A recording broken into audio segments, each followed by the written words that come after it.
accogliamo con un fortissimo applauso. Loro sono il gruppo che proviene da Ossi, Tradiciones Logudoresas Santa Itoria. Li accogliamo con un fortissimo applauso, il gruppo folk proveniente da Ossi.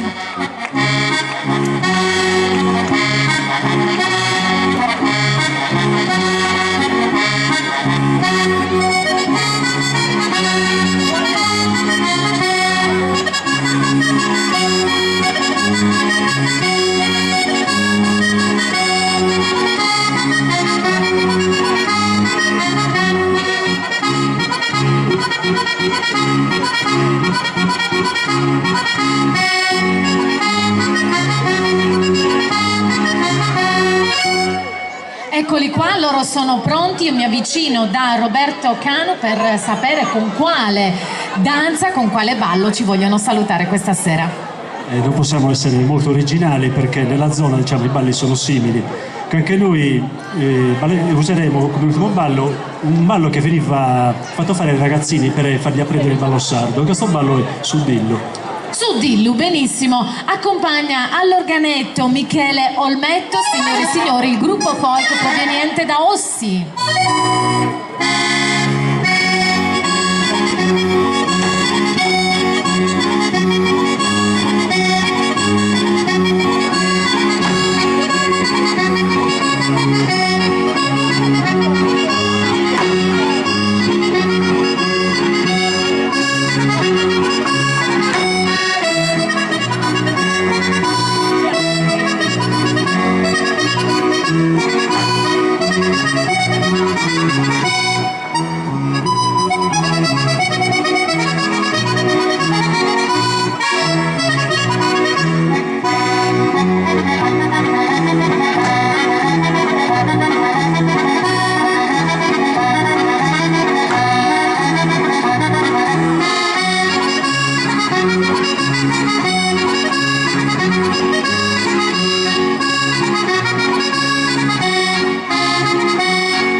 Grazie a Michele Olmetto, grazie agli amici di Ossi, grazie naturalmente a tutti voi, grazie al service, Giorgio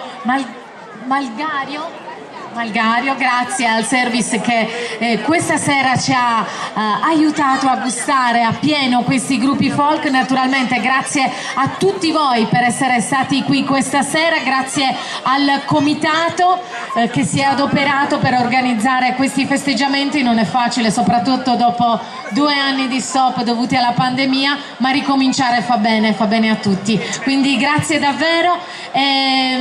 Naturalmente auguri a tutti coloro che si chiamano Pietro e Paolo, oggi è anche l'onomastico. Viva San Pietro, viva il vostro patrono, viva Bloaghe, auguri a tutti e arrivederci al prossimo anno, buonanotte.